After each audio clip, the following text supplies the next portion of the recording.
अर्जुन ने कहा, हे कमल नयन, आपने शुक्ल पक्ष की एकादशी का विस्तार पूर्वक वर्णन कर मुझे सुनाया, अतः अब आप कृपा करके मुझे अधिक मास के कृष्ण पक्ष की एकादशी का क्या नाम है, इसमें किस देवता का पूजन किया जाता है तथा इसके व्रत से किस फल की प्राप्ति होती है तथा उसकी विधि क्या है, इन सब के बारे में बताइए। श्री भगवान बोले, हे अर्जुन, अधिक मास के कृष्ण पक्ष में जो एकादशी आती है वह परमा एकादशी कहलाती है।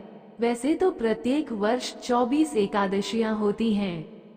अधिक मास या मलमास को जोड़कर वर्ष में 26 एकादशियां होती हैं। अधिक मास में 2 एकादशियां होती हैं, जो पद्मिनी एकादशी शुक्ल पक्ष और परमा एकादशी कृष्ण पक्ष के नाम से जानी जाती हैं। इसके व्रत से सभी पाप नष्ट हो जाते हैं तथा मनुष्य को इसलोक में सुख तथा परलोक में सद्गति प्राप्त होती है। इसका व्रत विधानानुसार करना चाहिए और भगवान विष्णु का धूप, दीप, नैवेद्य, पुष्प आदि से पूजन करना चाहिए। इस एकादशी की पावन कथा जो कि महर्षियों के साथ काम्पिल्य नगरी में हुई थी, वह मैं तुमसे कहता हूँ, ध्यान पूर्वक श्रवण करो। काम्पिल्य नगरी में सुमेधा नाम का एक अत्यंत धर्मात्मा ब्राह्मण रहता था। उसकी स्त्री अत्यंत पवित्र तथा पतिव्रता थी।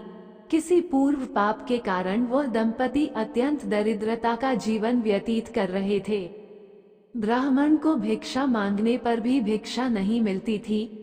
उस ब्राह्मण की पत्नी वस्त्रों से रहित होते हुए भी अपने पति की सेवा करती थी तथा अतिथि को अन्न देकर स्वयं भूखी रह जाती थी और पति से कभी किसी वस्तु की मांग नहीं करती थी। दोनों पति पत्नी घोर निर्धनता का जीवन व्यतीत कर रहे थे।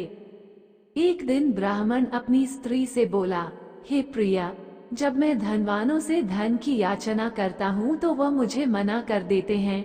गृहस्थी धन के बिना नहीं चलती, इसलिए यदि तुम्हारी सहमति हो तो मैं परदेश जाकर कुछ काम करूं, क्योंकि विद्वानों ने कर्म की प्रशंसा की है। ब्राह्मण की पत्नी ने विनीत भाव से कहा, हे स्वामी, मैं आपकी दासी हूँ। पति अच्छा और बुरा जो कुछ भी कहे, पत्नी को वही करना चाहिए। मनुष्य को पूर्व जन्म में किए कर्मों का फल मिलता है। सुमेरु पर्वत पर रहते हुए भी मनुष्य को बिना भाग्य के स्वर्ण नहीं मिलता। पूर्व जन्म में जो मनुष्य विद्या और भूमि दान करते हैं, उन्हें अगले जन्म में विद्या और भूमि की प्राप्ति होती है। ईश्वर ने भाग्य में जो कुछ लिखा है, उसे टाला नहीं जा सकता। यदि कोई मनुष्य दान नहीं करता तो प्रभु उसे केवल अन्न ही देते हैं। इसलिए आपको इसी स्थान पर रहना चाहिए, क्योंकि मैं आपका विछोह नहीं सह सकती। पति बिना स्त्री की माता, पिता, भाई, श्वशुर तथा संबंधी आदि सभी निंदा करते हैं। इसलिए हे स्वामी, कृपा कर आप कहीं न जाएं। जो भाग्य में होगा वो यहीं प्राप्त हो जाएगा। स्त्री की सलाह मानकर ब्राह्मण परदेश नहीं गया। इसी प्रकार समय बीतता रहा। एक बार कौंडिन्य ऋषि वहां आए। ऋषि को देखकर ब्राह्मण सुमेधा और उसकी स्त्री ने उन्हें प्रणाम किया और बोले, आज हम धन्य हुए। आपके दर्शन से आज हमारा जीवन सफल हुआ। ऋषि को उन्होंने आसन तथा भोजन दिया। भोजन देने के बाद पतिव्रता ब्राह्मणी ने कहा, हे ऋषिव, कृपा कर आप मुझे दरिद्रता का नाश करने की विधि बतलाइए। मैंने अपने पति को परदेश में जाकर धन कमाने से रोका है। मेरे भाग्य से आप आ गए हैं। मुझे पूर्ण विश्वास है कि अब मेरी दरिद्रता शीघ्र ही नष्ट हो जाएगी, अतः आप हमारी दरिद्रता नष्ट करने के लिए कोई उपाय बताएं।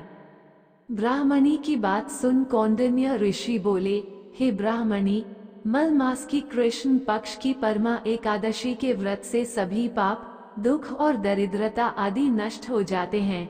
जो मनुष्य इस व्रत को करता है वह धनवान हो जाता है। इस व्रत में नृत्य, गायन आदि सहित रात्रि जागरण करना चाहिए।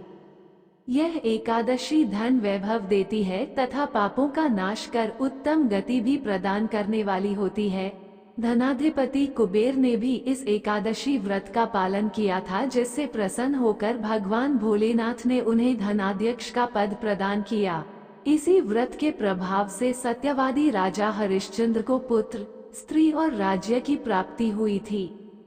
तदुपरांत कौंडिन्य ऋषि ने उन्हें एकादशी के व्रत का समस्त विधान कह सुनाया। ऋषि ने कहा, हे ब्राह्मणी, पंचरात्रि व्रत इससे भी ज्यादा उत्तम है। परमा एकादशी के दिन प्रातःकाल नित्य कर्म से निवृत्त होकर विधान पूर्वक पंचरात्रि व्रत आरंभ करना चाहिए।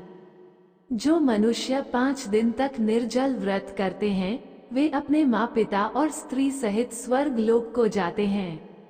जो मनुष्य 5 दिन तक संध्या को भोजन करते हैं, वे स्वर्ग को जाते हैं। जो मनुष्य स्नान करके 5 दिन तक ब्राह्मणों को भोजन कराते हैं, वे समस्त संसार को भोजन कराने का फल पाते हैं।